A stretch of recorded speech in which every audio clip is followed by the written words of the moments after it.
கிறிஸ்துவுக்குள் பிரியமானவர்களே, இந்த நாளுக்கான மாலை நேர மன்னா அப்போஸ்தலனாகிய பவுல் ரோமருக்கு எழுதின நிருபம் 4ஆம் அதிகாரம் 18வது வசனம். ரோமர் 4:18, ரோமன்ஸ் 4:18.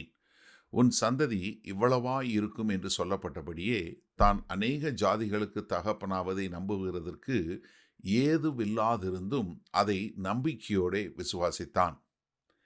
என்ன ஆபிரகாமினுடைய நிலையை குறித்து சொல்றார். என்ன ஆபிரகாம் ஏறக்குறைய 100 வயது இருக்கும்போது, சாராளுடைய கர்ப்பம் மரித்து போனதாக இருக்கும்போது, எந்த ஒரு மனித பிரகாரமாக மாம்ச பிரகாரமாக எந்த ஒரு நம்பிக்கையும் இல்லாத ஒரு சூழ்நிலையில் ஆபிரகாம் இருந்தார். நம்ம ஆதியாகமம் 15வது அதிகாரம் 5, 6வது வசனத்தில் பார்க்கும்போது ஆண்டவர் என்ன சொல்கிறாரு, நீ வானத்து நட்சத்திரங்கள் எண்ணி பார்க்க முடியுமா, எண்ணி பாரு அப்படின்னு சொல்லும்போது, எந்த ஒரு நம்பிக்கையும் இல்லாத போது என்ன பண்ணார், ஆபிரகாமை விசுவாசித்தார். ஏன்னா கடல் மனை பாரு, வானத்து நட்சத்திரங்களை என்ன கூடுமோ அது மாதிரி உன்னுடைய சந்ததி இருக்கும் அப்படின்னு சொல்லி சொன்னார். இது என்னென்னா மாம்ச பிரகாரமாக மாத்திரமில்லை, ஆவிக்குரிய முறையிலையும் உள்ளது. ஏன்னா கலாத்தியர் 3வது அதிகாரம் 29வது வசனத்தை சொல்லும்போது, நீங்கள் கிறிஸ்துவனுடையவரானால் ஆபிரகாமின் சந்ததியாராயும் வாக்குத்தத்தத்தின்படி சுதந்திரராயும் இருக்கிறீர்கள். எண்ண முடியாத அளவுக்கு அவருடைய சந்ததியாக மாறக்கூடிய ஒரு காரியம். ஆனால் இதெல்லாம் என்ன பண்ணார், ஆபிரகாம் இதை விசுவாசித்தார். விசுவாசிக்கிறதுக்கு ஏதும் இல்லாது இருக்கும்போது, எபிரேயர் 11வது அதிகாரம் 11வது 12வது வசனம் பார்த்தீங்கன்னா, விசுவாசத்தினாலே சாராளும் வாக்குத்தத்தம் பண்ணினவர் உண்மையுள்ளவர் என்று எண்ணி கற்பந்தரிக்க பலனடைந்து வயது சென்றவளாயிருந்து பிள்ளை பெற்றபடியால் ஆனபடியினால் சரீரம் செத்தவனென்றும் எண்ணத்தாகும் ஒருவனாலும் வானத்திலுள்ள பெருக்கமான நட்சத்திரங்களைப் போலவும் கடற்கரையிலுள்ள எண்ணிலிறந்த மணலைப் போலவும் மிகுந்த ஜனங்கள் பிறந்தார்கள். எப்படி ஆபிரகாமுக்கு ஆண்டவர் சொன்ன வாக்குத்தத்தம் நிறைவேறக்கூடிய ஒரு காரியத்தை நம்ம அங்கே பார்க்குறோம். அப்போ ஆபிரகாம் என்ன பண்ணார், ஏதோ ஒரு கற்பனையில் வாழாமல் கர்த்தர் வாக்குத்தத்தம் பண்ணினவர் உண்மையுள்ளவர் என்று சொல்லி அவருடைய விசுவாசத்தை கர்த்தர் தனக்குன்னு கொடுத்த அந்த வாக்குத்தத்தத்தில் நிலைத்திருந்தார்.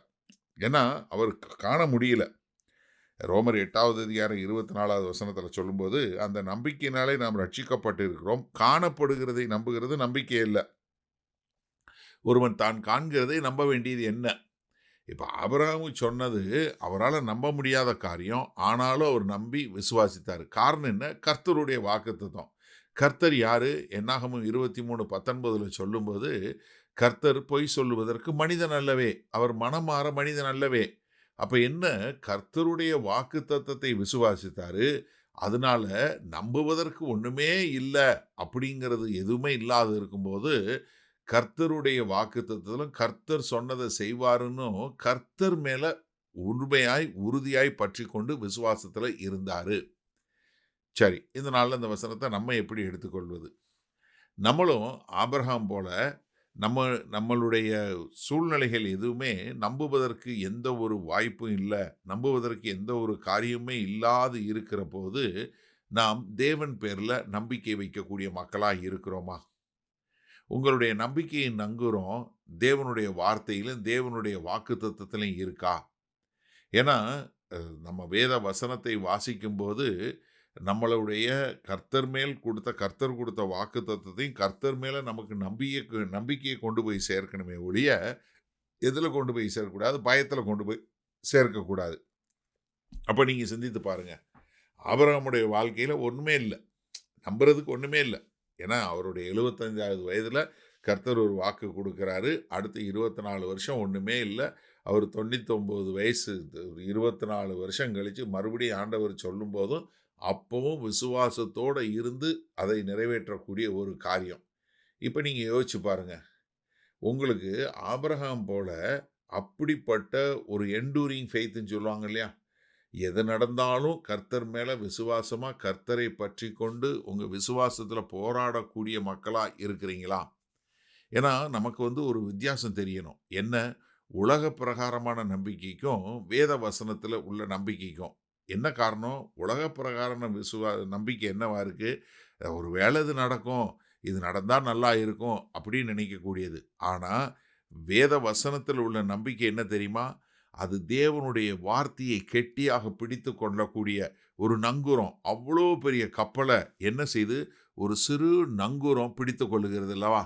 அதே மாதிரி தான் நம்ம வாழ்க்கையில் அடிக்கக்கூடிய எல்லா விதமான புயல்கள், எல்லா விதமான சூறாவளிக்கு மத்தியில தேவனுடைய வார்த்தையின் மேல் அவர் மேல் வைக்கக்கூடிய ஒரு விசுவாச நங்கூரம் உங்ககிட்ட இருக்குதா?